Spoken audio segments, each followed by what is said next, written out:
cose da affrontare, che il tempo non è sufficiente, però velocissimamente. C'è una tutela del territorio, cosa si rischia soprattutto nella zona del Polesine? Poi parliamo del pomodoro anche. Sì, noi siamo in un territorio baciato dalla fortuna, il Veneto ha una grande potenzialità soprattutto agricola e come tale non deve essere sciupato a delle logiche speculative di un fotovoltaico a terra. Fotovoltaico a terra no. Quindi... Noi siamo veramente per dire abbiamo tantissime aree dismesse, abbiamo tantissime aree industriali ferme, abbiamo dei capannoni di vecchia data dove possiamo anche far sì che chi ha l'IMU da pagare su questi vecchi capannoni possa integrare con il fotovoltaico sopra e con l'affitto del fotovoltaico pagare anche quelli che sono gli oneri, quindi andiamo a investire su quelle che sono strutture già esistenti sopra i tetti e non certo sciupare un territorio che invece si presta ad essere un territorio agricolo. Qual è la minaccia incombente? Noi stiamo assistendo veramente a degli impianti perché non c'è una norma e abbiamo sollecitato veramente in maniera importante il governatore e tutta la regione che si sta adoperando per creare una legge, però una legge ad oggi non c'è. C'è un'area vicino Loreo, nella zona del Polesine, dove più di 200 campi da calcio in un'area dove c'è un'oasi praticamente a cielo aperto. Ecco, 200 campi da calcio convertiti in fotovoltaico di fotovoltaico a terra. Che un disastro sarebbe. Vorrei dire che queste cose qua non possono esistere. Noi abbiamo cercato di sensibilizzare tutto quello che è il settore, ma tra l'altro anche perfino le mamme con le scuole, la nostra veramente immancabile Donazzan si è mossa in maniera importante anche per far sì di sensibilizzare con la raccolta delle firme. Questi sono passaggi fondamentali per cercare di sensibilizzare il più possibile per una legge che tuteli quello che è un territorio agricolo, perché una volta che abbiamo posto questi fotovoltaici non ci ricaviamo più, ma non solo, ma nessuno si pone il problema di chi poi lo smaltirà questo fotovoltaico, perché una volta che si è esaurito la sua funzione poi deve ritornare a chi? Alle nostre isole ecologiche, poi dobbiamo smaltirli, quindi con dei costi folli. Ecco, noi siamo per un fotovoltaico sì, ma un fotovoltaico che non sia a impatto sul nostro territorio,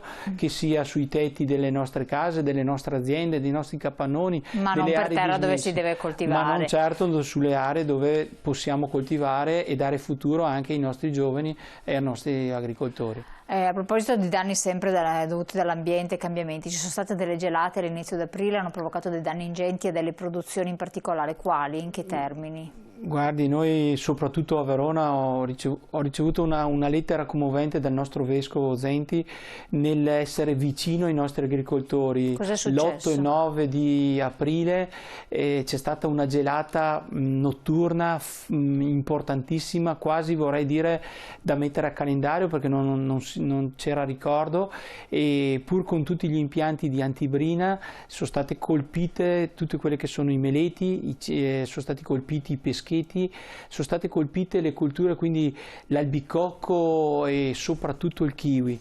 Ecco, quindi da dimezzare le produzioni, perché quando c'è il piccolo germoglio che sta per andare in florescenza, la gelata notturna va completamente a togliere quello che è la sopravvivenza del germoglio stesso, e quindi avremo veramente dei danni importanti e quindi delle produzioni sicuramente scariche. Ecco, mi rimetto alla vostra buona attenzione di scegliere prodotti del territorio, locali, e se una mela costerà qualcosa in più o una pesca costerà qualcosa in più, sappiate che è derivante da una problematica di questo genere. Però quello che è importante è che sia una mela sana, che sia un frutto sano e coltivato bene, e l'Italia sa veramente fare il suo bel mestiere. Ecco, però a questo proposito ci allacciamo anche alle produzioni di pomodoro, da cui lo scandalo che è venuto fuori tempo fa, è spartito la Germania, è arrivato anche qui, si pensava fosse prodotto italiano, poi si è scoperto che non era tale. Cosa è successo? Ecco, noi dobbiamo bloccare quello che è il codice doganale. L'ultima trasformazione in Italia, qualcuno si fregia del prodotto made in Italy, ma non ha niente a che che fare col triplo pomodoro di passata che viene dalla Cina e poi viene lavorato nell'ultima fase di trasformazione in Italia e venduto per italiano. Non ha niente a che fare con i pomodori italiani, non ha niente a che fare con le nostre produzioni, e visto che l'Italia è altamente produttiva, abbiamo delle aziende altamente specializzate nella raccolta del pomodoro, bisogna che facciamo in modo di essere certi e sicuri di comprare un prodotto. Noi dobbiamo leggere l'etichetta, dobbiamo diffidare da determinati prezzi veramente troppo bassi, perché non raggiungono il prezzo minimo di quello che è il pomodoro in campo, e quindi oggi non possiamo pensare che una passata costi meno rispetto a quello che può essere un chilo di pomodoro. Ecco, noi dobbiamo arrivare lì, dobbiamo arrivare alla consapevolezza di dare quel giusto valore a un prodotto agricolo che sappiamo che viene solo in una determinata stagionalità.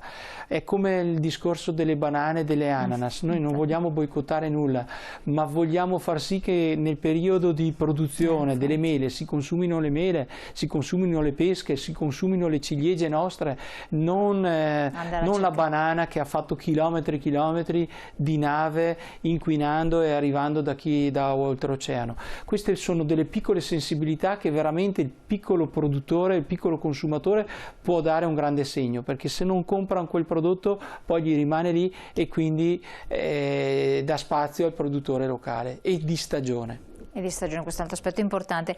A proposito di prodotti del territorio comunque genuini, c'è anche il problema del latte finto.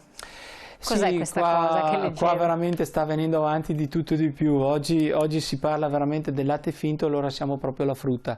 La carne rossa che fa male, quando invece si sa che un po' di quantità minima necessaria serve.